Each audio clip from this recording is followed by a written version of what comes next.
ఓ అమ్మాయి ఏడుపు ఆ ప్రాంతమంతా మారుమోగుతోంది. మా నాన్నని చంపొద్దని ఆమె బతిమలాడుతోంది. అయితే ఆ అమ్మాయి వేదన అరణ్య రోదనగా మిగిలింది. ఎదనిండా హింసని పులుముకొని ఉన్న ఒక వర్గం ఆమె నాన్నను కత్తెరతో కడదేర్చింది. ఇది జూన్ 26, 1987 నాటి ఘటన. పల్నాడు జిల్లా నర్సరావుపేట సమీపంలోని దేచారం గ్రామంలో జరిగిన యథార్థ గాథ ఇది. దశాబ్దాలు కాదు, శతాబ్దాలు కాదు, వేల సంవత్సరాల నాటి నుంచి పల్నాడులో జరుగుతున్న హింస, హత్యలు, దోపిడీ, ఆస్తుల ధ్వంసం ఈనాటికి కొనసాగుతోంది. 2024 ఏపీ ఎన్నికల పోలింగ్ సమయంలోనూ పల్నాడు రక్తమోడింది. కొందరు తలలు పగిలాయి, మరికొందరు చేతులు విరిగాయి. దీంతో పల్నాడు మళ్లీ పాత రోజులను గుర్తు తెస్తుంది.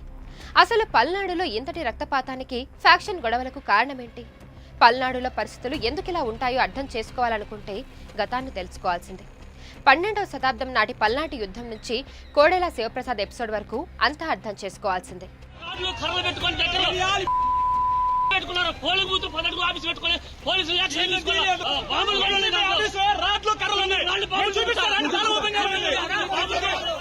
రెండు 2019లో ఆంధ్రప్రదేశ్ మాజీ స్పీకర్ కోడెల శివప్రసాదరావు హైదరాబాద్ లో ఆత్మహత్య చేసుకున్నారు. కోడెలను పల్నాడి పులి అని ఆయన మద్దతుదారులు పిలుస్తూ ఉంటారు. 1980 దశకంలో ఏపీ మాజీ ముఖ్యమంత్రి ఎన్టీ రామారావు ఇచ్చిన పిలుపుతో కోడెల రాజకీయాల్లోకి ప్రవేశించారు. ఆయన ఎంట్రీ సమయానికే పల్నాడు ఫ్యాక్షనిజం కారణంగా హింసను చూస్తుంది. గొప్ప రాజకీయ నాయకుడిగా ఎదగాలన్న లక్ష్యంతో వైద్య వృత్తిని వదిలిపెట్టిన కోడెలకు రెడ్డి కులం పెద్దలతో వైరం పెరిగింది. 1987 జూన్లో రెడ్డి కులం వారి ఇళ్లు, ఆస్తులను గుర్తు తెలియని వ్యక్తులు తగలబెట్టారు. వారి ఇళ్లపై బాంబులు కూడా వేశారు. ఒక వ్యక్తిని తన కుమార్తె చూస్తుండగానే చంపేశారు. ఈ దాడిలో కోడెల ప్రమేయం ఉందని ఆరోపణలు వచ్చినప్పటికీ ఎఫ్ఐఆర్లో ఆయన పేరు ఎక్కడా ప్రస్తావించలేదు.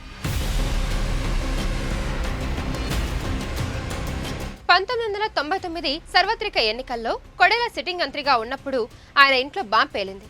ఈ ఘటనలో ఆయన మద్దతుదారులు 4 చనిపోవడం పెనుదుమారానికి కారణమైంది. ఇది సిబిఐ విచారణకు దారితీసింది. విపక్షాలు మావోయిస్టులు దాడికి పాల్పడ్డారని కోడెల ఆరోపించారు. అయితే ఈ కేసు ఏటు తేలలేదు. ఈ ప్రాంతంలో కోడెలకు ఉన్న బంధం గురించి ఎంత చెప్పుకున్నా తక్కువే అవుతుంది. ఎన్నో వివాదాలతో ఆయన రాజకీయ జీవితం చివరకు తలకిందులైంది. 2019 ఎన్నికల సమయంలో ఏపీ స్పీకర్గా ఉన్న కోడెలపై దాడి జరిగింది. ఈ ఘటనలో ఆయన చొక్కా చిరిగిపోవడం సంచలనం రేపింది.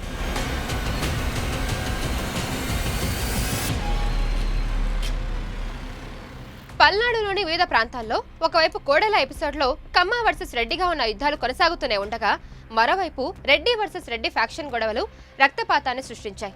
2001 మార్చి 10న దుర్గి సమీపంలో కొందరు దుండగులు 7గురిని అత్యంత క్రూరంగా నరికి చంపారు. ఈ ఘటనలో జూలకంటి సాంబిరెడ్డి సహా అతని అనుచరులు హత్యకు గురయ్యారు. ఇది జరగడానికి ముందు సాంబిరెడ్డి వర్గం హనిమిరెడ్డిని హత్య చేసినట్టుగా చెబుతుంటారు. ఈ ప్రతీకార దాడి వెనుక జూలకంటి బ్రహ్మారెడ్డి ఉన్నారన్న ఆరోపణలు ఉన్నాయి. ఈ కేసులో ప్రధాన నిందితుడిగా ఉన్న బ్రహ్మారెడ్డి 2024 ఎన్నికల్లో మాచర్ల నుంచి టీడీపీ అభ్యర్థిగా బరిలోకి దిగారు.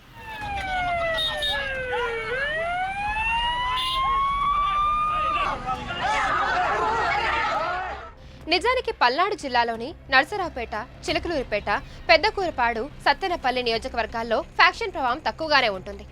మాచర్ల కేంద్రంగానే హింసాత్మక ఘటనలు ఎక్కువగా జరుగుతూ ఉంటాయి. మాచర్ల నియోజకవర్గంలోని వెల్దుర్తి, దుర్గి, కారంపూడి మండలంలోని గ్రామాల్లో 2019లోనూ ఎన్నికల వేళ హింసాత్మక ఘటనలు జరిగాయి. ఎన్నికల ఫలితాల తర్వాత మాచర్ల నియోజకవర్గంలో 100 కుటుంబాలు తమ గ్రామాలు ఖాళీ చేశాయి. ఓడిపోయిన వర్గాన్ని సపోర్ట్ చేసిన వారు ఊరొదిలి వెళ్లిపోయారు. ఇది ప్రతిసారి జరిగే విషయంగానే కనిపిస్తోంది. ఆ ఊర్లో ఎవరిని కదిల్చినా ఏదో ఒక వర్గం వైపు వాదిస్తూనే ఉంటారు. 2024 ఏపీ ఎన్నికల పోలింగ్ వేళ పిన్నెల్లి రామకృష్ణారెడ్డి వర్గం, బ్రహ్మారెడ్డి వర్గం పరస్పర దాడులు చేసుకున్నాయి. దీంతో పల్నాడు మరోసారి నివురుగప్పిన నిప్పులా మారింది. రక్తం తాగి నిప్పు రవ్వలు చిమ్మే ప్రాంతంలా కనిపిస్తోంది.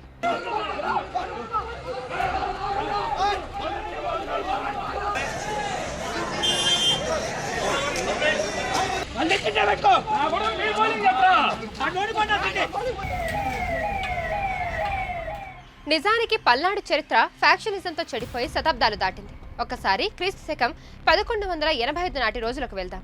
కారంపూడిలో నాగులేటి ఒడ్డున మహాసంగ్రామం జరిగిన కాలం అది. ఆనాడు పల్నాడు పాలకుడైన నాలగామ పిలుపుకి స్పందించి కాకతీయులు హుయాసాల, కోట, కాలచూరి, వేలనాటి చోడుల యుద్ధంలో పాల్గొన్నారు. 3 రోజుల్లో ముగిసిన యుద్ధంలో పెదమరిదేవుడు పక్షం ఓడిపోయింది. తన వారందరూ మరణించడంతో విరక్తి చెందిన బ్రహ్మనాయుడు పలనాడుని శాశ్వతంగా విడిచిపెట్టి వనవాసానికి వెళ్లిపోయాడట. ఇది మహాభారత కథను తలపిస్తుందని అక్కడి వారు చెబుతూ ఉంటారు.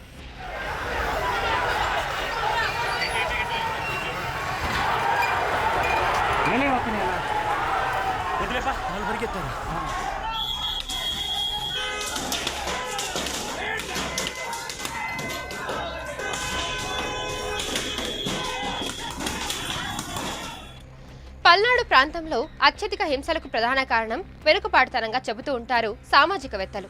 విద్య, ఉద్యోగాల కంటే ఫ్యాక్షన్ గొడవలకే అక్కడి వారు ప్రాధాన్యం ఇవ్వడానికి ఇదే కారణంగా విశ్లేషిస్తూ ఉంటారు. ఈ రాజకీయ ఘర్షణలు, కులపిచ్చి, ఫ్యాక్షనిజం కారణంగా ఎక్కువగా నష్టపోయేది అణగారిన వర్గాలకు చెందిన వారేనని మీడియా సంస్థ ది న్యూస్ మినిట్ రిపోర్ట్ చేసింది. వర్గ ఆధిపత్య పోరులో తమ వర్గ నాయకుడికి రాజకీయ హోదా కట్టబెట్టాలనే ఆలోచనలో రాజకీయ పార్టీలు ప్రవేశం చేస్తాయి.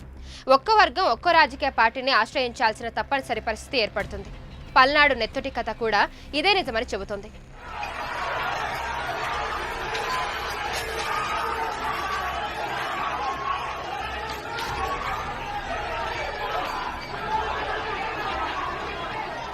మరిన్ని వీడియోస్ కోసం ఛానల్ ని సబ్స్క్రైబ్ చేయండి. లేటెస్ట్ అప్డేట్స్ కోసం వాట్సాప్ ఛానల్ ని ఫాలో చేయండి.